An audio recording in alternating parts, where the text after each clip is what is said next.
A mojou úlohou nie je vykladať talenty, ale mojou úlohou je uchopiť tú osobnosť a pracovať s ňou v jeho kontexte, čiže napríklad toho rozbehu podnikania. A my si veľmi často práve tie veci, ktoré nám idú a sú tým talentom, berieme ako úplnú totálnu samozrejmosť, ktorá nestojí za povšimnutie. A ja môžem mať krásne talenty, keď mám niekde strach, ktorý nemám identifikovaný. A ja môžem mať potenciál, ale niečo ma bude brzdiť. Do druhej epizódy podcastu City Projekt prijala moje pozvanie Janka Turzová, biznis aktivátor, coach a odborník na talenty. S Jankou sa budeme rozprávať, ako odhaliť svoje talenty a premeniť ich na silné stránky. Viac o jej šikovnosti sa dozviete z tohto podcastu, ale aj z jej webu www.janaturzova.sk. Vítaj v City Projekt. Rozhovory, ktoré posúvajú nápady ďalej. Janka, ako si sa dostala k práci s talentami a s manažmentom energie? Je to veľmi taká pekná cesta pre mňa, pretože je to niečo, čo mne je úplne prirodzené. A to som si aj vďaka talentom teda uvedomila, že práve práca s tým, čo nám funguje, ma baví a naplňa. A keď sa pozrieme ešte na ten manažment energie, je to pre mňa taká nová téma. A to v zmysle, že ľudia stále riešia time management, riešia nejakú disciplínu a konzistenciu a niečo, že musíme robiť proste tak, ako nám niekto povie. Ale veľmi často sa nám stáva, že nemyslíme práve na seba. Nemyslíme na to, čo nám tú energiu uberá.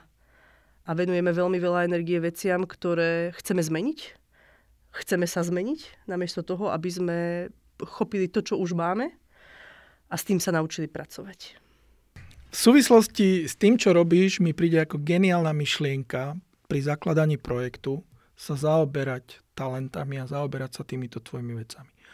Lebo ty už si spomenula ten time management, to je všetko, čo podnikateľ alebo človek, ktorý má nejaký vlastný projekt, tak to začne riešiť až vo fáze, keď sa nedarí, alebo keď niečo nevychádza, ako on chce. Ale málo kto začne uvažovať nad tým pred založením projektu. A my sa chceme na to pozrieť z tej strany, že idem si zakladať projekt, idem založiť úspešnú firmu, úspešný biznis, ako s tým naložiť. Určite je to veľmi dôležité a to najmä z dôvodu, že ja keď poznám samého seba a dokážem si identifikovať veci už na začiatku, ktoré ma bežne brzdia, tak si skrátim cestu. Skrátim si cestu k tomu úspechu. A ja sa veľmi často stretávam s tým, že za mnou príde ten podnikateľ presne vo fáze, že ja už som to všetko vymyslel a všetko vyskúšal, ale mi to stále nefunguje. A vtedy sa naozaj netreba obrácať na to, že poďme riešiť procesy a poďme riešiť presne to akože time management a poďme riešiť všetkých naokolo, ale vtedy sa vráťme k sebe a pozrieme sa, OK, ale čo nefunguje teda mne. A najmä, ak je to v prípade, že mne sa tie veci v živote opakujú. Že to nie je nič nové. Len tuto to bolo bledoružové, tuto je to bledohnedé alebo bledomodré. A keď ja sa pozriem na tie veci pred začiatkom možno nejakého projektu, predtým, než ešte vyskúšam tých 350 vecí, ktoré mi niekto odporučil, tak sa pozriem na seba a pozriem sa, OK, teraz sa mi dialo toto a ja zistím, prečo sa mi to dialo a dokážem to tým pádom ovplyvniť. Pretože ja verím v to, že dokážeme ovplyvniť celý náš život a že my sme tí strojcovia toho, prečo nám veci fungujú a zároveň aj prečo nám nefungujú. Že vždy je to o nás. Rozumiem. Tým, že sa spolu už nejakú dobu rozprávame o talentoch, tak mi príde úplne, že až také fascinujúce poznať tie talenty a poznať tie vlastné schopnosti predtým, ako sa do niečoho pustím. Ako by si odporúčil, alebo ako to uchopiť, že mám už teraz tú myšlienku, viem, že idem do niečoho, ale o tomto som nepočul, že o talentoch som zatiaľ nepočul. Ako s tým začať? Dá sa s tým začať naozaj jednoducho a hlavne to skrátiť celú tú cestu za mňa k tej realizácii. Tie talenty sa dajú odhaliť buď iba klasickým nejakým koučovaním, že sa o tom budeme rozprávať a budeme to hľadať, alebo existujú nejaké metodiky, ktoré nám môžu pomôcť v tom tie talenty odhaliť. Jednou z nich je napríklad Gallup-Clifton Strengths, ktorý odhalí jednotlivé talenty človeka. Zistíme, čo je proste to najlepšie. Ja používam túto metodiku, nehovorím, že je jediná a jedinečná a úžasná a iba jediná na svete, ale je to niečo, s čím sa mi dobre pracuje, je to pomerne jednoduché, ide o dotazník, ktorý si ten človek vyplní a zistí to, čo jemu vlastne v živote je prirodzené, to, ako rozmýšľa. A ja nehovorím, že to musí byť obrovský aha moment, ale môže to byť práve niečo, čo mu práve zjednoduší tú cestu na tom začiatku, že si uvedomí, že aha, tuto František, ktorý je maximizer a nikdy nevidí tie veci, že sú dosť dobré. Vždy ich potrebuje mať trošku lepšie. Tak kde ma napríklad táto moja vlastnosť brzdí? Lebo nemusí nás všetko iba poháňať, ale práve my veľmi často riešime, že čo nám nejde. Nejdú mi dobre tabulky, nejde mi dobre s číslami, potrebujem viacej pracovať s dôkazmi, potrebujem byť, viacej empatický. A idem sa teraz učiť byť empatický. Ale neuvedomujem si, že tá moja najväčšia slabina je v tom, že všetko rozbehnem, nič nedokončím. Že tá moja slabina je v tom, že rozbehnem tu 35 projektov a potom neviem, kde mi hlava stojí. Všetky potrebujem mať dokonalé. A že to je tá moja brzda. Ale nie je to, že nie som empatický. No, mám za sebou vyklikaný test v Galupe. Poznám už prvých, alebo teda svojich 34 talentov, presne ich umiestnenie, ale predsa len tie talenty sú nazvané jedným slovom. K tým slovám je popis opäť nejakými slovami a každý ich vnímame trošku ináč a to bol aj napríklad môj problém alebo moja situácia, že pozrel som si to, s niektorými slovami sa stotožním viac, s niektorými menej, ale to je všetko, čo mi to odpovie. Ty to máš ale rozobraté úplne že do detailov. Mne sa páči komunikácia s tebou na túto tému, lebo sme sa už veľakrát o tom rozprávali, že ako sa to dá využiť v spolupráci s tebou. Ešte stále sa pozeráme pred začatím projektu. Dá sa to využiť tak, že ja odhalím, kde môže byť potenciálne moja slabina. Ja odhalím, koho napríklad ešte by som k sebe možno potreboval. A keď ja mám identifikované, čo mi nefunguje, tak to buď viem delegovať, alebo sa viem začať pozerať na tie veci z iného pohľadu. A to je práve moja sila, možno talentov, ako je maximizer a prepojenosť, že vidím tie veci zo širšieho pohľadu a tiež ich chcem mať perfektné, tiež chcem toho človeka rozvíjať. A keď vidím, že on má záujem a jemu to funguje, tak sa dokážeme na tie talenty pozrieť, lebo nejde o to, že to je Galup, hej, alebo že to je nejaká metodika. Ale pozerám sa na toho človeka ako na človeka, ktorý tu sedí. Nie na nejaký výsledok testu. A mojou úlohou nie je vykladať talenty, ale mojou úlohou je uchopiť tú osobnosť a pracovať s ňou v jeho kontexte, čiže napríklad toho rozbehu podnikania. Mám to asi v talentoch, ale snažím sa na veci pozrieť z pozitívnej stránky veci, že ja nepozerám na to, že čo tomu chýba, ale napríklad, čo môžem využiť a ešte viac ma to motivuje, keď poznám tie silné stránky. Ako by si toto odporúčila uchopiť, lebo naozaj určite je veľa ľudí takých, že nechce poznať tie svoje brzdy, lebo teraz je na štarte, chce poznať to, čo ho bude poháňať. Určite mu to môže pomôcť, pretože on zrazu uvidí, že to, čo on považuje za niečo, čo je úplne bežné, aj ty si mi to tak dnes povedal, že tak to má asi každý, tak nie. A ja som ti vtedy povedal, že nie, nemá, ani zďaleka nemá. A my si veľmi často práve tie veci, ktoré nám idú a sú tým talentom, berieme ako úplnú totálnu samozrejmosť, ktorá nestojí za povšimnutie. Ale my keď si začneme uvedomovať, čo je naša sila, tak my tú silu dokážeme chytiť a v rámci presne toho, čo som na začiatku spomínala, toho energy managementu, s tým pracovať, pretože ja dokážem tie isté veci robiť oveľa efektívnejšie, rýchlejšie, bude ma to oveľa viacej baviť a oveľa menej mi to bude žrať energie. A toto je preto ja hovorím, že je to obrovskou motiváciou aj pre tých ostatných ľudí, že ja keď zrazu zistím, že aha, ja nie som vlastne divný a že toto, ako to mám, je tá moja prirodzenosť a doteraz som to možno nevidel a nevedel používať, tak toto mi dá teraz možno do určitej miery taký nástroj na tú vlastnú vnútornú energiu. Na tú prácu samého so sebou, prácu s tým, že OK, poďme teda zistiť teda. To je to, čo mi funguje, ale to, čo mi funguje niekedy naozaj, môžem byť komunikátor, ktorý bude každému skákať do reči. Že ťa nenechám ani dohovoriť. Ale ja môžem byť ten komunikátor, ktorý bude zrazu veľmi dobre počúvať a reagovať na potreby toho človeka. Čiže ja dokážem svoje talenty uchopiť tak, aby boli prospešné. Oveľa viac prospešné ako doteraz, keď som to nemal zvedomené na nejakej úrovni. Hovorí sa, že obrovské množstvo projektov zaniklo alebo nikdy nevzniklo preto, lebo ten, kto ich vymyslel, si myslí, že on na to nemá. Je to v talentoch napísané, že áno, ty sa hodíš na rozbiehanie projektov a ty sa hodíš na podnikanie a potom sú ľudia, že ty sa nehodia. A teraz ja mám v sebe tie pochybnosti, poradím sa s tebou a ty mi povieš, že ja sa na to nehodím? To vôbec takto nefunguje. Pretože talenty nie sú o tom, že je niekto na niečo konkrétne dobrý, ale on vie robiť tú istú vec len inak. Lebo to, že je niekto napríklad doťahovač, on iba stačí, aby prišiel jeden Ferry a ten mu dal impuls a on už to celé spraví. Ale potom môže byť jeden Ferry, ktorý vlastne nikdy nič neurobí, lebo má víziu, ale nevie ako. A on môže byť práve dobrý na tom začiatku jeden, druhý môže byť dobrý na tom konci, ale keď oni pochopia, že v čom dobrý nie som, tak dokážu si tam možno niekoho zohnať, kto im s tým pomôže, alebo sa dokážu spojiť, alebo to dokážu spraviť iným spôsobom, ako je takéto konvenčné rozmýšľanie. Mne tu ešte ide hlavou teraz to, že talent je jedna vec, ale druhá vec je môj strach, moje presvedčenia, nejaké moje zaužívané vzorce. A ja môžem mať krásne talenty, keď mám niekde strach, ktorý nemám identifikovaný. A ja môžem mať potenciál, ale niečo ma bude brzdiť. A to je to, s čím aj ja pracujem, a to, že pozerám sa na toho človeka komplexne. Čiže to nie je iba talent. Ten talent je iba nejaká časť, je to nejaký odrazový mostík, ale ja potrebujem zistiť toho, že prečo ja tie veci robím tak. A keď ja zistím, tak s tým následne viem pracovať. A ja si viem z tej podvedomej úrovne do tej vedomej úrovne zobrať, že OK, mne sa teraz deje toto. Preto je to moje, napríklad, ako si ty povedal, že sebavedomie to môže byť, že nemám, lebo sa bojím, lebo ja to možno nedokážem, tak vieme s tým pracovať, že dobre, a čoho sa teraz bojíš? A my vieme prísť na to, že čo tam je ten strach. A keď ja ho identifikujem, tak v drvivej väčšine prípadov u ľudí stačí sa iba na to pozrieť, že aha, to je vlastne ono. A vtedy ja to tak nazývam, že objím svoj strach a povedať mu, že ďakujem, ja ťa vidím, ale teraz mi nie si prospešný. Mm-hmm.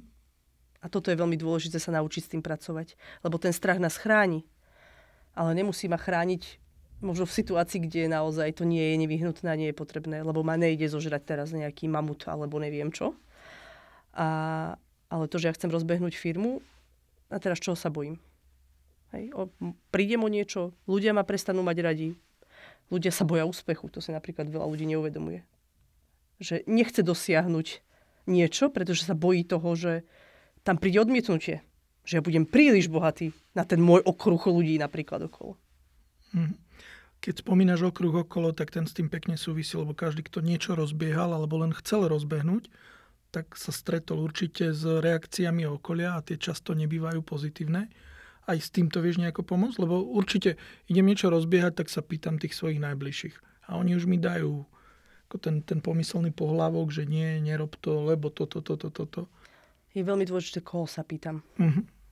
Pretože keď ten človek na jednej strane je možno príliš tým ovplyvnený, lebo je z tej istej, ja neviem, komunity a niečoho, tak mi možno nedá taký pohľad ako niekto, kto je úplne mimo, ktorého vidím prvýkrát v živote a možno by dá taký nápad a taký impuls, ktorý bude pre mňa oveľa, oveľa podstatnejší ako to, že ja už to tu riešim s mojimi kamošmi 3 roky a tí mi furt hovoria, že je to chujovina. Blbosť. Prepáč.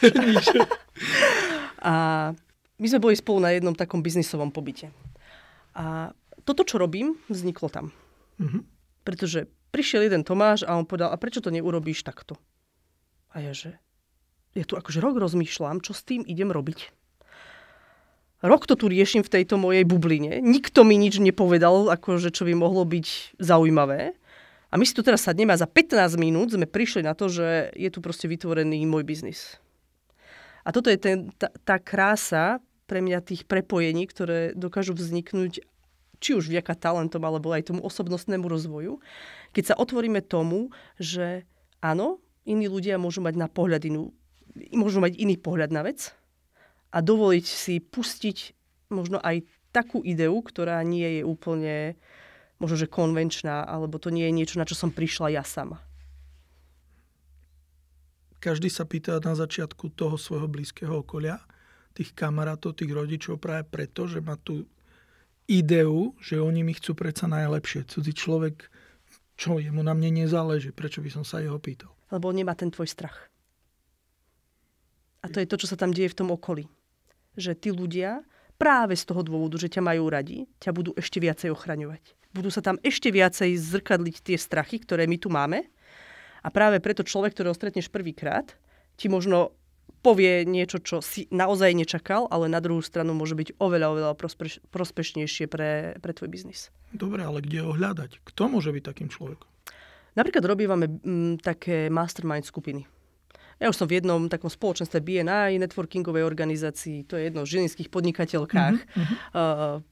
Teraz taká nová moja komunitka je, že Hábeš Business Club, jeden chalan, čo má kaviareň v Žiline, tak napríklad on robí takéto stretnutie raz za mesiac. Takže presne na budúci týždeň tam budeme mať takúto mastermind skupinu. A práve sa tam stretnú ľudia, ktorí možno sa nepoznajú na nejakej tej hlbokej úrovni. Oni nemajú tie klapky, že treba na mňa dávať pozor, aby sa mi náhodou niečo nestalo. Ale povedia tie nápady úplne akože z brucha. A čo je krása na masterminde je to, že ty povieš svoj problém a si ticho. Ty sa neobhajuješ. A toto som už skúšala, mne to nefungovalo, ale toto na mňa určite nebude fungovať. Proste si ticho a počúvaš. A my keď dovolíme tomu okoliu nepchať tamto svoje, tak vtedy sa dejú tie zázraky. A to je možno práve aj v tej práci so mnou, že ja som od toho človeka odosobnená. Ja nie som zodpovedná za tvoj osud, ja som nie zodpovedná za tvoj biznis. Preto sa na to dokážem pozrieť, možno by som povedala, že do určitej miery racionálnejšie, lebo nie som obklopená proste tým všetkým každodenným, čo ten môj klient rieši. A práve dokážem možno poukázať na veci, ktoré on už nedokáže vnímať, že sa tam dejú. A pozrieť sa na to z toho helikopterového pohľadu a uvidieť veci, ktoré možno on videl 400 krát a nikdy si neuvedomil, že vlastne sa tam dejú. Možno pri tých zdrojoch je dôležité ešte povedať, že aj LinkedIn je zdrojom takýchto kontaktov, lebo koniec koncov všetky tie väčšinu tých komunít, ktoré sme spomenuli, poznáme sa vďaka LinkedInu. Ale určite sú skupiny aj na Facebooku a na iných sieťach, kde sa dá takto spárovať. Možno nejaké regionálne coworkingy a podobne. Takže ak by som mal ja za seba niečo také odporúčať, tiež som si tieto veci obehol a naozaj je to veľmi užitočné. Ale chcel by som sa možno vrátiť k tým talentom, že dobre, zakladáme projekt. Ktoré talenty sú také, že pri zakladaní, že by som si ich mal na ne siahnuť? Alebo možno mal by som práve tieto talenty využiť. Sú výborné pri zakladaní. Určite je to aktivátor, veľmi často organizátor, pretože je to potom talent, ktorý dokáže tých správnych ľudí nájsť na tie správne úlohy. Ale taký ten úplne najtypickejší je ten aktivátor. Ten sa čím vyznačuje? Že dokáže začať. A že z ničoho. Že mu stačí idea a on sa toho chopí a ide a maká a má na začiatku tej cesty obrovskú energiu. To sme riešili aj v prvom diele podcastu, že sú ako také dve skupiny ľudí. Obidve majú ideu, ale jedna začne a skúša a tým sa učí a vylepšuje a posúva sa. A druhá je, že nezačne, kým to nebude mať ako keby dokonale, takým tým japonským štýlom, že musím to najprv všetko dokonalo pripraviť a až potom začať. A keď sa tieto dvaja spoja, tak zrazu vznikne ten projekt, ktorý aj dokáže mať život. Pretože ten aktivátor je super, lenže jeho to po 3 týždňoch prestane baviť a už si povie, že to je akože už veľa roboty. Potrebujem pauzu trošku, začnem niečo iné, lebo tam je to zábavné. To na tom začiatku je to zábava. Viem to podľa seba, tak my sme v tomto takí veľmi podobní, že nám iba povedz ideu a my proste akože to dáme, za 2 dní to je hotové. Sice to za 4 dní umre, ale tie 2 dní budú fakt perfektné. A teraz trochu preháňam aj hovorím v takých hyperbolách, aby to bolo možno lepšie pochopiteľné. Ale presne my potrebujeme mať práve ku sebe tých ľudí, ktorí tie veci dokážu možno že dotiahnuť. A dokážu na nich dlhodobo pracovať, mať nielen tú víziu, ale aj možno tú mravenčiu prácu. A sme sa aj spolu rozprávali, že je to úplne jedno, že aký to je projekt, kde tam mám nejaký back office, nejakú robotu, ktorá je tam na pozadí. Hej, ja potrebujem vystaviť faktúru, neviem čo, aj pre mňa je to akože obrovská záťaž, pritom sú to veci, ktoré ti zaberú, 10 minút. Ale keby som ich mala robiť dlhodobo, tak mi to nefunguje. A na toto si treba nájsť proste ten spôsob. Keď viem, že ma to nebaví, tak napríklad to spravím ako prvé. Počas toho dňa. Niekdy si to tam zahrniem a urobím to. A ja by som nazvala, že tie talenty sú taký hack samých na seba. Že ja vidím, že toto mi nejde, ale toto mi ide. Ako ja poviem svojmu aktivátorovi alebo svojmu maximizerovi, že tie veci treba urobiť? tak mu poviem tak, že to bude iba 15 minút a keď to urobíš, máš svätý pokoj. A zrazu sa na tú vec pozráš úplne inak ako Ježiš Kriste, a teraz musím odovzdať účtovničke papiere. Ale keď si povieš, že trvá to iba chvíľu a spravím to hneď, tak vtedy je tá energia proste vysoká. Čiže napríklad ja prídem na to, ako pracovať s úlohami, ktoré ma nebavia. Ja sa vrátim ešte na začiatok toho zakladania projektov. Väčšinou mám super nápad, chcem ísť do toho. Keď to bude už zarábať a bude to perfektne fungovať, ukážem to aj ďalším ľuďom. Ale keby som im to ukázal teraz, oni mi ten super nápad zoberú. Takže ja nemôžem druhému človeku to ukázať. Všetko na svete je vymyslené. A potom sú len ľudia, ktorí ľutujú, že niečo neurobili. A ako máš talent vizionársky, ja ho mám tiež, určite sa ti x-krát v živote stalo, že toto ja som chcel spraviť. A ja som mal tú myšlienku. Jasné. A potom prišiel Elon Musk, ktorý si tiež vymyslel samochodiace auta, ktoré ja som už mala pred 15 rokmi vymyslené, hej, len ja proste nemám zdroje. A ja to tak nazývam, teraz poviem možno až príliš duchovne, ale že všetko v tom vesmíre je. A my sa potrebujeme len otvoriť tomu, že ja prijímam to, že to dokážem. A v rámci jednej konzultácie dnes sme to mali, sme sa presne rozprávali o tom, že kým ja neverím tomu, že to zvládnem, no tak to nezvládneš. Ale keď sa nastavíš na to, že toto ide a ja tomu verím a ja sa prepnem, ja to nazývam už do takzvaného priestoru dôvery, tak vtedy tie veci fungujú. A keď ja sa bojím, tak je to tá negatívna energia. Keď ja niečo tvorím zo strachu, tak si môžem byť istý, že to nebude dobre. Niekde, na nejakej úrovni to nebude dobre. Či už tam nebude dobrá spolupráca, či tam už nebude dobrá, ja neviem, neprídu tam tí ľudia, nebudú to počúvať, nebudú to chcieť, pretože ja som to tvoril z pozície strachu. Z pozície strachu, že keď to niekomu ukážem, tak mi to niekto ukradne. Ale ja keď to budem tvoriť z priestoru, že ja niečo dávam, ja prinášam hodnotu a to, že to poviem, znamená iba to, že to možno bude rýchlejšie. Tak ja neprídem o tú príležitosť a to neznamená, že mi to niekto ukradne. Ja neverím na konkurenciu, ja verím na to, že existuje iba spolupráca. Že každý človek si pritiahne toho vlastného klienta a my môžeme 5 robiť to isté. A prečo my tu sedíme 2 a nesedíš tu s nejakým iným koučom odkiaľkoľvek, veď nás je stovky na Slovensku. Prečo som tu ja? Lebo si na nejakej úrovni sedíme, dôverujeme a preto sme sa tu takto ocitli a pritiahli navzájom. Je to tak. Dobrá správa je, že budú tu po tebe aj ďalší kouči ešte a koučky, lebo ich je teda síce veľa, ale veľa sa špecializujete, viete každý dodať možno nejaký iný zdroj pohľadov alebo iný zdroj informácií. A tam sa chcem aj dostať. Máš teda už nemálo skúseností.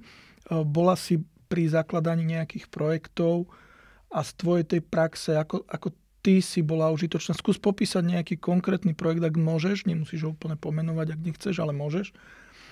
A že ako to uchopiť z tej tvojej strany v praxi. Teraz máme jeden taký nový projekt, v ktorom je zainteresovaný môj muž a minule sme s časťou toho tímu tak sedeli.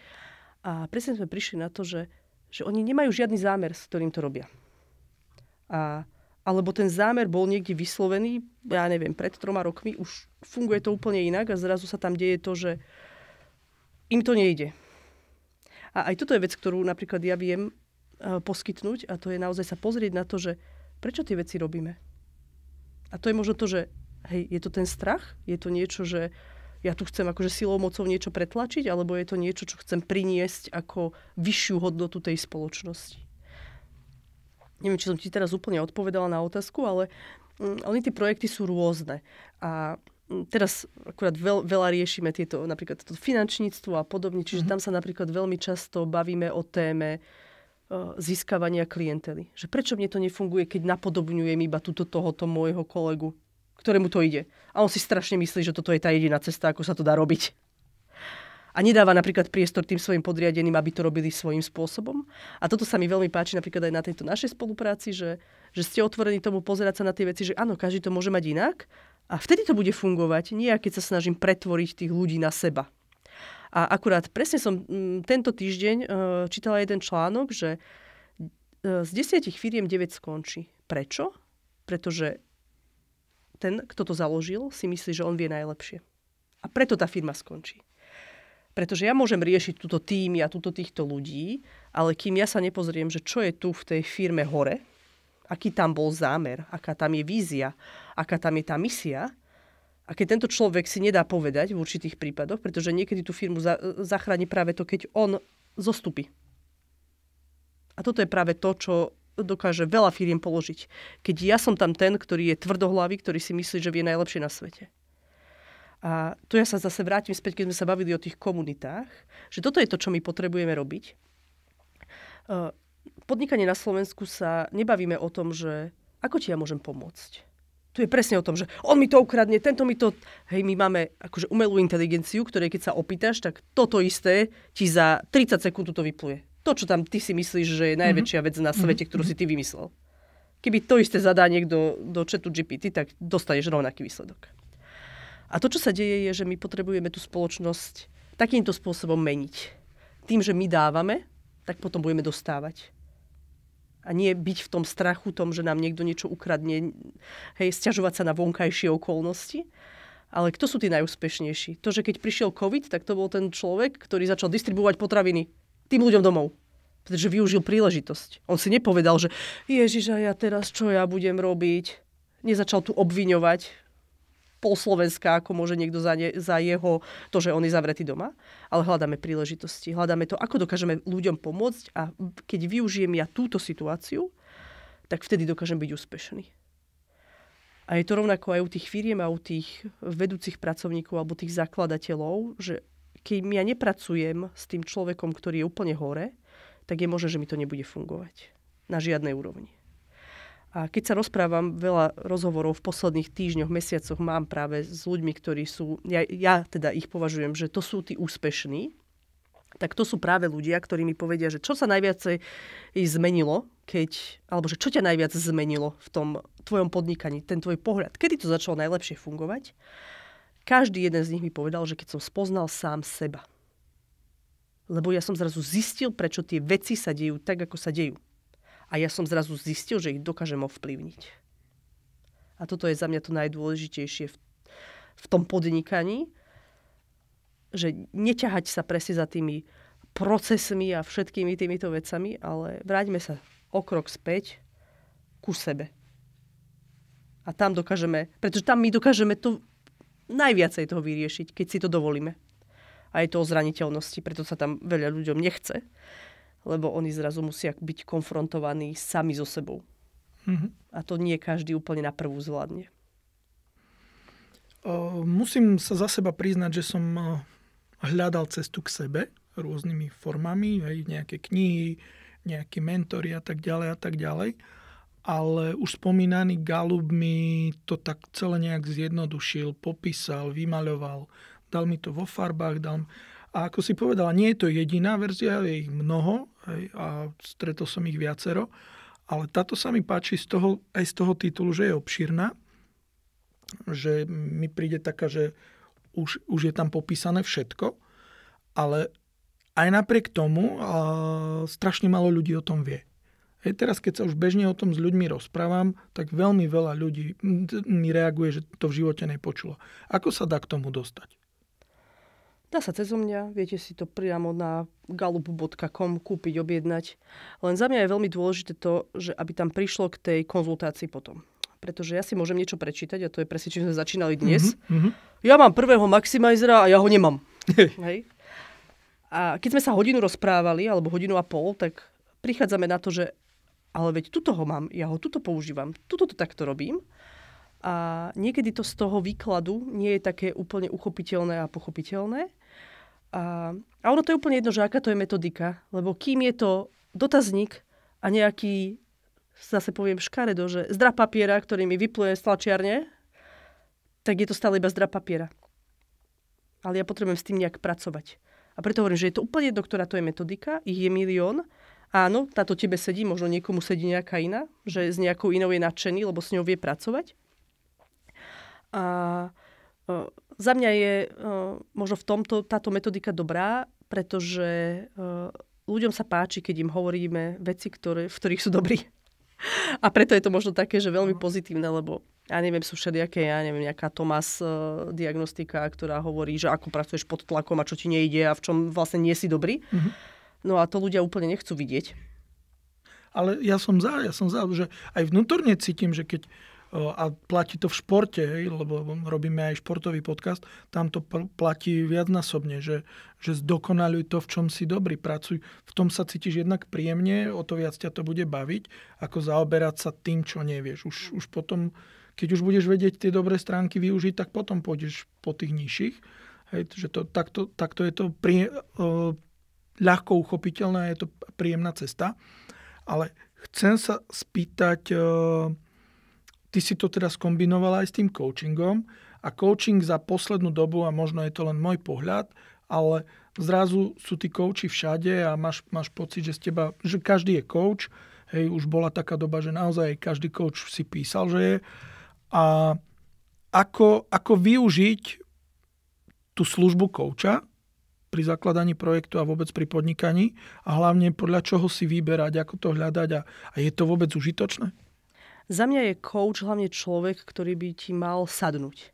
Čiže áno, ono sa ti možno niekedy stane, a ja som sama si zažila na sebe akože kolegov, coachov, že dobre, bolo mi to možno neúplne príjemné, že tam tá energia jednoducho neprúdila. Ale preto vždy odporúčam si toho človeka nejakým spôsobom ochutnať, zažiť. A ja napríklad ponúkam také, že polhodinová konzultácia, proste, ktorá je zdarma, aby sme sa oťukali, lebo toto nie je akože väčšinou ja veľmi málokrát predávam, že 1 hodinu coachingu. Ale naozaj, že skôr sú to balíčky, skôr je to taká, že dlhodobá spolupráca a že ako si toho človeka vybrať. Áno, sú ľudia, ktorí sa zaoberajú niečím, hej, ale väčšinou je to v podstate iba ten, že predajný kanál, cez ktorý sa k nemu dostaneš k tomu človeku. Lebo ja keď som vzťahový coach, tak asi ku mne nepríde na prvú športovec. Ale keď ja som športovec a hľadám športovcov, tak pravdepodobne mi to s nimi najviacej bude fungovať. To neznamená, že ja s tým človekom robím niečo iné, ako robí tento transformačný coach, ako robí tento vzťahový coach. Čiže reálne ten coaching je metodika. Je to niečo, čo ja používam. V akomkoľvek kontexte si to môžeš dosadiť. Čiže to, že ja sa možno špecifikujem viac ako ten business coach, človek, ktorý ti pomáha s podnikaním, to neznamená, že ja neviem odkoučovať teba, tvoju ženu dokopy, ja neviem, nejaký vzťahový, párový coaching spraviť. Ale ide tam skôr o to, že aby sme sa my pozerali na toho kouča, že kto sú tí jeho zákazníci. A tam nejde ani o výsledky, ale za mňa je to veľmi často aj o referencii. Čiže drvivá väčšina tých ľudí sa ku mne dostane buď teda cez to, že ma niekto odporúči, alebo si ma niekto zažije. Tak ako my dvaja sme sa niekde náhodou stretli a náhodou sme si sadli. A akože za mňa je to možno naozaj drvivá väčšina tých klientov prichádza vtedy, keď ja s takým akože veľkým nadšením rozprávam o tom, čo robím, pretože tomu fakt úprimne verím. A vtedy ten človek uverí. A toto je podľa mňa taká tá najlepšia cesta, ako si toho kouča nájsť, že proste choďte niekde, kde bude nejaká prezentácia, kde tých ľudí fyzicky stretnete. To môžu byť nejaké networkingové stretnutia, to môžu byť nejaké prednášky, úplne čokoľvek. Napríklad som bola na Kariéra Expo, tam som robila prednášku. Čiže všeli, kde sa nás dá stretnúť. A ak chcete kouča, ktorý je fakt nie len ten, že ktokoľvek, čo si to tam píše, tak si pozrite stránku SAKO.sk, Slovenskej asociácie koučov, alebo ICF Slovensko, kde je zoznam ľudí, ktorí sú členom tej organizácie, sú nejakým spôsobom preverení a môžete si byť istí, že keď si niekoho z nich vyberiete, tak dostanete coaching a nie niečo, čo sa tvári ako coaching. Jasné, tak si myslím, že v tejto v úvodzovkách branži fungujú presne tie naživo stretnutia, že tá chémia, väčšina ľudí sa rozhoduje na základe osobného stretnutia po prípade nejakého odporúčania. Ale zaujala ma ešte jedna časť tvojej práce, to je ten manažment energie a možno ten iný pohľad na tieto veci. Ani ja som sa popravde s tým ešte nestretol. Tak môžeš aj to trošku približiť, možno v súvislosti s tým začínaním projektov, ako to využiť, ako sa tomu povenovať, alebo čo v tom hľadať? My štandardne vôbec neriešime, ako sa pri tých veciach, ktoré robíme, cítime.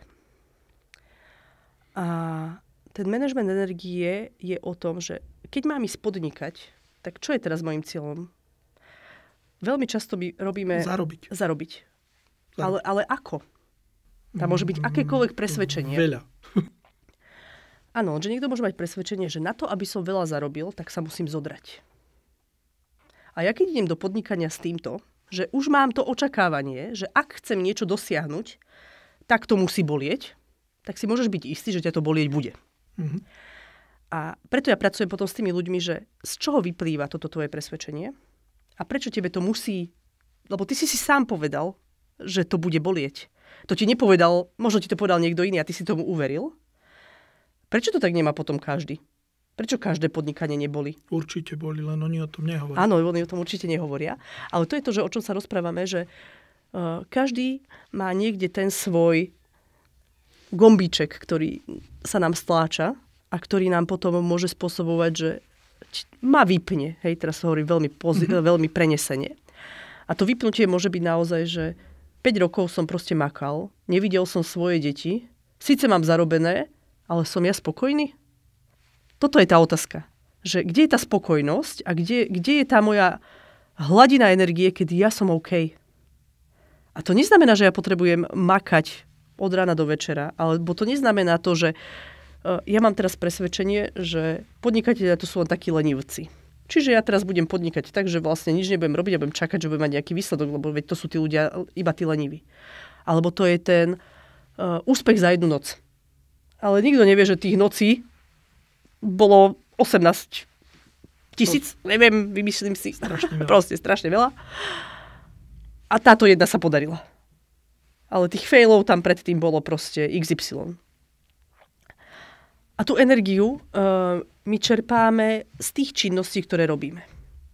A keď tie činnosti začneme robiť vedome a začneme vedome robiť viac činností, ktoré nám tú energiu nabíjajú, ako nám vybíjajú, tak vtedy nám začne byť dobre. Ale ja potrebujem vedieť, čo to pre mňa znamená dobre. A kde je tá hranica toho, že čo ma z toho podnikania alebo z tej mojej nejakej vízie vypína. A nazývam to, že narazím na nejaký sklenený strop. Že ja vidím, že sa dá ísť vyššie, ale mne to akože ani za nič nejde. A s tým skleneným stropom sa potom dá pracovať, lebo ja ho volám taká, že otváracia strecha, že sa to dá posunúť a zrazu dokážem ísť ďalej, ale ten sklenený strop potrebujem identifikovať. A to je práve o tom manažmente tej energie, že kde ja zbytočne míňam energiu, kde prichádza únava, ktorá ma nepustí vyššie. A to sú presne potom tie strachy, tie presvedčenia, sú to aj tiene mojich talentov, ktoré mňa brzdia na tej ceste k tomu vysnívanému výsledku. Keď spomínaš tie zlé presvedčenia, tak existujú asi aj dobré presvedčenia a nebolo by jednoduché, keby sme teraz pomenovali 3-4 dobré presvedčenia a odteraz už budú všetci podnikať s dobrým presvedčením a nebudú používať zlé. Až na to, že takto náš mozog nefunguje. Náš mozog funguje v takomto móde ochrany nás, čiže pre nás je oveľa, by som povedala, že pre náš mozog je oveľa jednoduchšie si všímať veci, ktoré nejdú, ktoré nefungujú, ktoré sú ohrozením. Naša hlava sa nechytí na to, keď si povieme, že to bude super. To je v pohode. Vo väčšine prípadov. Ale keď poviem, že to nebude v pohode, tak zrazu, aha, to nebude v pohode. A prečo nebude v pohode? A už sa chytí proste ten náš mozog tej negatívnej myšlienky a začne ju rozvíjať. Až 80% energie dokáže náš mozog venovať veciam, ktoré sú negatívne. A iba 20% tým, čo sú pozitívne. Keď ja však spravím to, že si poviem, aha, ďakujem za túto informáciu, ja som to tu až tak na začiatku spomenula už raz, že ďakujem, že vidím. Ďakujem, že vidím, že si to uvedomujem, ale teraz toto, čo ty mi tu hovoríš, je pre mňa irelevantné, lebo ja sa nemám čoho báť. Ale ja potrebujem mať identifikovaný ten nejaký môj koreňový strach, že prečo mne sa tieto všetky veci zapínajú v tej hlave.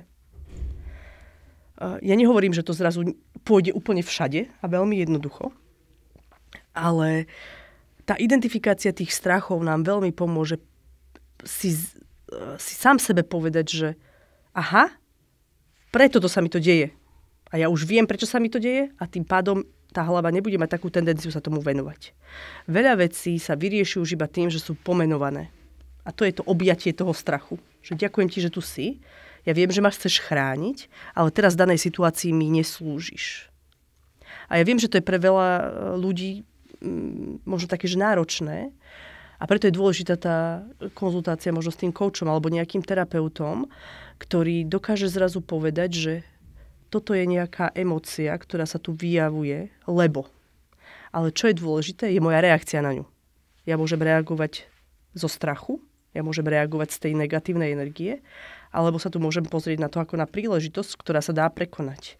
A aj keď mi niečo nejde, tak si radšej poviem, že mne to nejde, ja sa na to akože vykašlem, alebo môžem na to povedať, že mne to ešte nejde, ale to neznamená, že ja to nedokážem. A dobre, teraz sa mi to nepodarilo, ale je to úplne v poriadku. A byť sám sebe láskavý a povedať si, že je v poriadku, že sa mi niektoré veci proste nedaria. Je v poriadku, že sa ja niečoho bojím, ale čo s tým chcem spraviť? A tam je presne tá úloha toho kouča, vytiahnuť toho človeka z tej negativity do tej želanej budúcnosti, do toho, že on zrazu začne tie veci vidieť a začne vidieť, že niečo sa dá. Lebo veľmi často ľudia ostávajú zaciklení v tom, že to nejde, to sa nedá, toto nefunguje a akékoľvek nie tam je. Tak toto znie veľmi vážne a vôbec ten coaching vyzerá tak ako vážna téma, ale ja ťa poznám ako vtipného človeka a ty si aj veľa asi vtipných momentov zažil. Ja mám takúto pozitivitu, vieš, taký ten talent. Dobre, tak vyťahni niečo z tej praxe, čo sa môže zverejniť a bude to vtipné. Ja možno poviem, že za seba takú vlastnú skúsenosť. Ja som ten aktivátor, ten pozitívny, ktorý nepotrebuje úplne nejaké plány. A môj muž je rozvážny analytik. Čiže ako u nás doma fungujeme? Janka príde do obchodu, kúpi plotové diely, zaplatí plotové diely a potom zistí, že sa jej nezmestia do auta. Môj muž ani netuší, že som tam bola, tak ja teda volám tomu človeku, s tým človekom, čo tam to obsluhoval. Hovorím, dám vám môjho muža, že on vám povie, aké šroby. On teraz ani netuší, že nejaký plot my ideme riešiť. Takže môj rozvážny analytický muž je úplne akože na nervy. A ja to proste vyriešim to za jazdy. Tak proste prídem, poviem, že prídem si po ten plot neskôr, keď prídem na to, ako ho tam upevním napríklad na tú strechu alebo niečo, tak idem domov, zoberiem nejaké háčiky, nejakú gumu, niečo, nasadnem s mužom do auta, ktorý to tam potrebuje zdvihnúť samozrejme a naloží mi plot. A takto bola tá akože bežné naše fungovanie. Alebo ja donesiem kvety, on ešte nemá postavený záhon. Toto sú tie akože také z toho bežného života. To sú tie protiklady. A to sú tie protiklady, ktoré sa priťahujú a že preto my sa potrebujeme. Preto sa my potrebujeme navzájom, pretože keby som bola ja sama, tak mi zdochýnajú kvety v kvetináčoch niekde položené pred domom. On by ešte nemal žiadny záhon, pretože by mal iba nejakú predstavu a niečo, by si to stále rozmýšľal, ako to urobiť a nikdy v živote by to nedokončil. Hej, zase preháňam.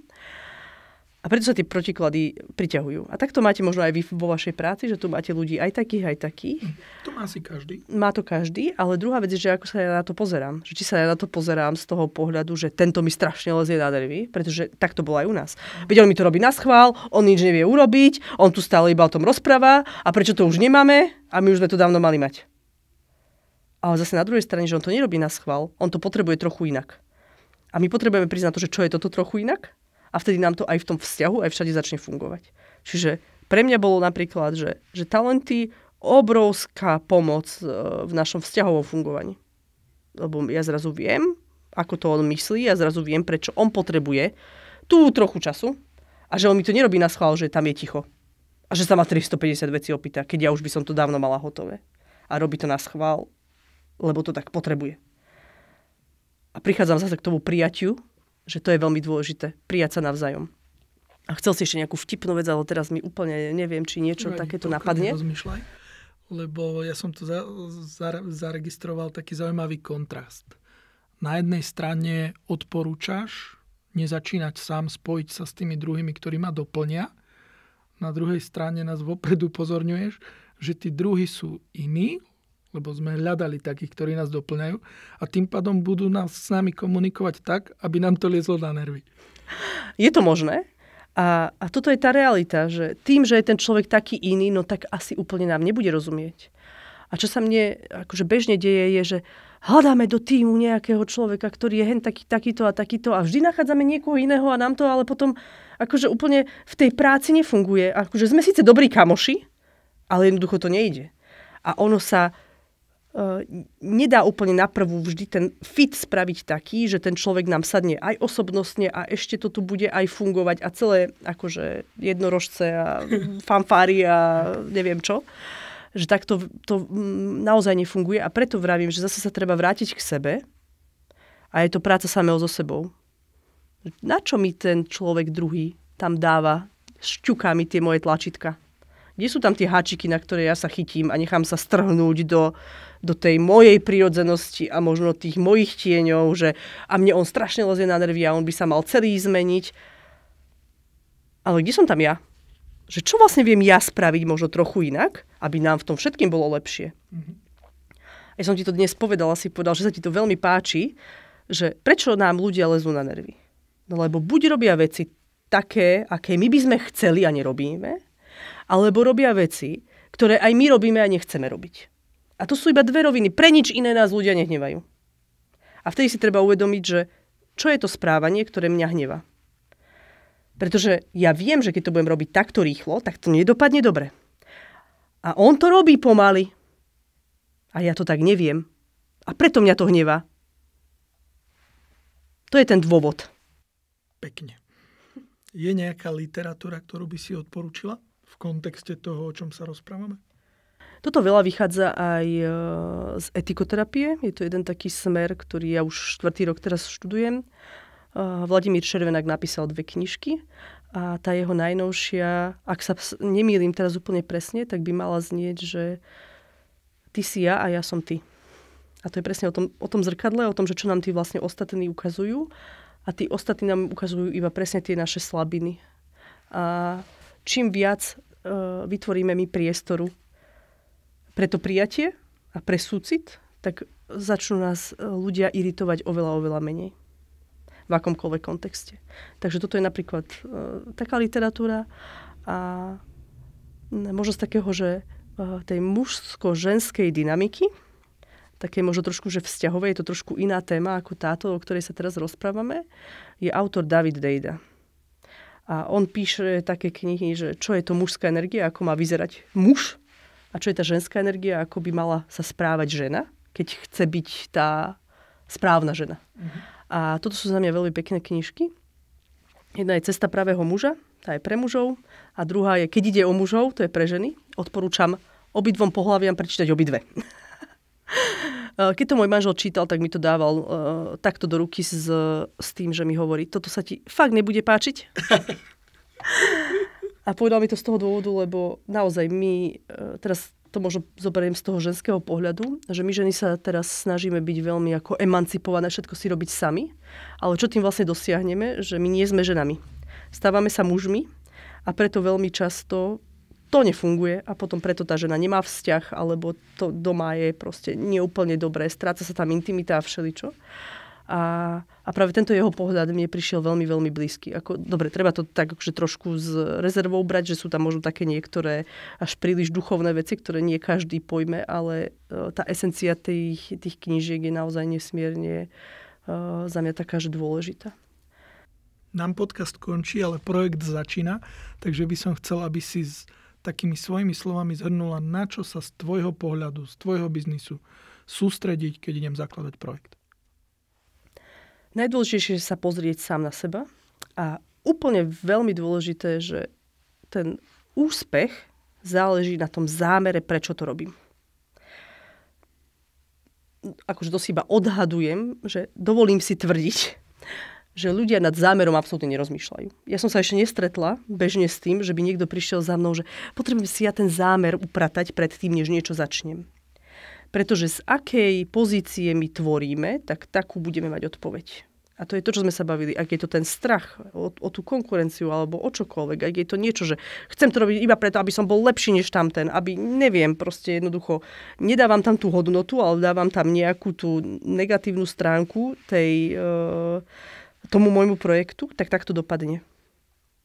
Ak ja idem ale do toho s tým, že to tvorím pre, nazvime to nejaké vyššie dobro, alebo pre niečo, čo tu môže nejak ľudí posunúť, ako napríklad, že tvoj podcast má byť inšpiráciou pre možno presne takéto začiatky projektov, pre ľudí, ktorí nejaké veci rozbiehajú a začínajú, tak je to určite lepšie ako to, že ja keď tak budem robiť taký podcast, lebo tento podcast bude lepší ako tamten podcast a takýmto spôsobom sa na to budem pozerať, tak potom aj ten úspech bude tak v podstate vyzerať. Takže ten zámer je nesmierne dôležitý a potom presne tá druhá vec je, že pozrieť sa, že OK, kde som v tom celom ja? Ako to ja chcem, čo ja tam chcem priniesť, čo ja tam môžem priniesť a koho možno ja potrebujem, kto by mohol byť ten ideálny partner a potom sa ešte na to pozerať, áno, že či ja som ten, čo teda ten začína, alebo potrebujem nájsť niekoho, kto mi dá tú inšpiráciu, alebo ako to celé nastavíme, aby nám to čo najlepšie fungovalo. A pozrieť sa naozaj, kto je, a ešte jedna vec, to sme tu možno ani nenačrtli, ale že kto je môj ideálny zákazník. Lebo na toto zabudá drvivá väčšina ľudí, pre koho ja to vlastne robím. Mm-hmm. Väčšinou to robím pre seba a potom to nefunguje. Presne toto sme spomínali v našom prvom diele, v prvom podcaste a tam je to detálne rozobraté s datovým analytikom Norom Lojkom. No a s Jankou teda dnešný diel končí. Janka, kde ťa nájdeme? Nájdete ma na LinkedIne napríklad, kde si teraz akože sa priznám úprimne, že posledné 2 mesiace som to tam celkom flákala, ale tie informácie určite nejaké tam nájdete. Nájdete ma na mojej web stránke www.janaturzová.sk, kde nájdete aj všetky kontaktné informácie. A keby vás to zaujalo, mám tam rezervačný kalendár, pokojne si buknite stretnutie polhodinové zdarma. Takže budem rada, keď sa s niekým spojím a budete si vedieť predstaviť tú spoluprácu. Všetky kontakty na teba sú aj pod týmto podcastom napísané, zazdieľané. Ďakujem ti veľmi pekne, že si medzi nás prišla, že si sa podelila o svoje skúsenosti. Janka Turzová, management energie, talenty a strachy a presvedčenia. Ďakujem. A ja ďakujem veľmi pekne za túto príležitosť, že som tu mohla byť a bolo to naozaj neskutočne fajn. Ďakujem veľmi pekne. Každý deň vznikajú nové nápady. Mnohé zaniknú. Iné zmenia svet. City Projekt je podcast pre tých, čo chcú tvoriť, hľadať a skúšať. Pretože svet je hladný po nápadoch a ty si ten, kto ich nasíti.